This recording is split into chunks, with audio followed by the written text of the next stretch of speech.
Puisque l'Observatoire de Cambridge avait dans sa mémorable lettre traité la question au point de vue astronomique, il s'agissait désormais de la résoudre mécaniquement.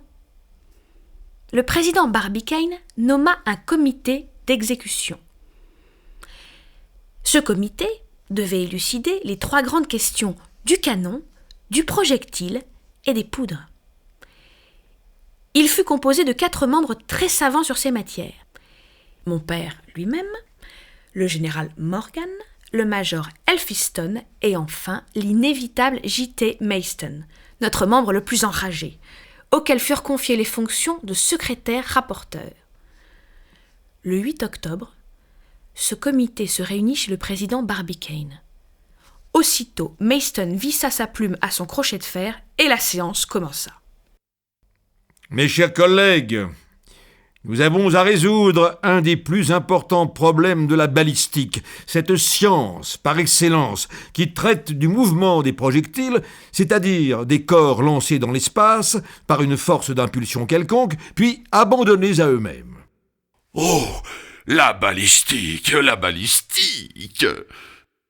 Peut-être eût-il paru plus logique de commencer la discussion par la question du canon. Cependant, après mûre réflexion, il m'a semblé que la question du projectile devait primer sur celle du canon.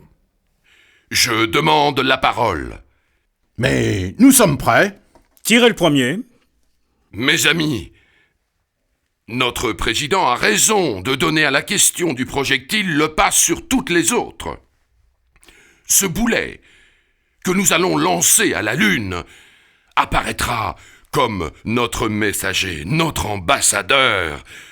Le boulet est pour moi la plus éclatante manifestation de la puissance humaine.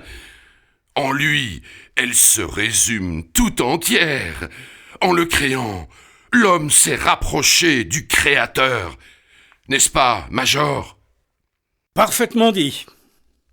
Si Dieu a fait les étoiles et les planètes, l'homme a fait le boulet, symbole des vitesses terrestres, réduction des astres errants de l'espace, et qui ne sont, à vrai dire, que des projectiles. Ah, boulet superbe!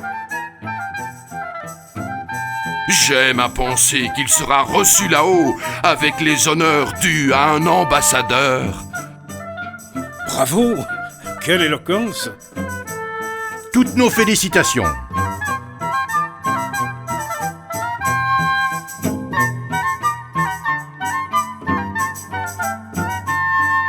La discussion s'étira sur plusieurs jours.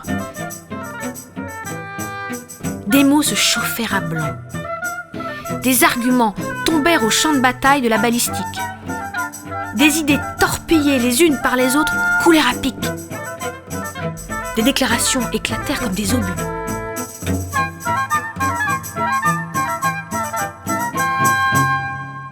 Bref, au bout du compte, dans leur immense sagesse, les membres du Gun Club décidèrent ceci. Premièrement, que le projectile serait un obus en aluminium, nouvel alliage des plus résistants. Deuxièmement, que le canon, la Columbia, serait en fonte de fer et mesurerait 900 pieds. Troisièmement, que la poudre serait remplacée par une matière dense et extrêmement explosive, le fulmi-coton.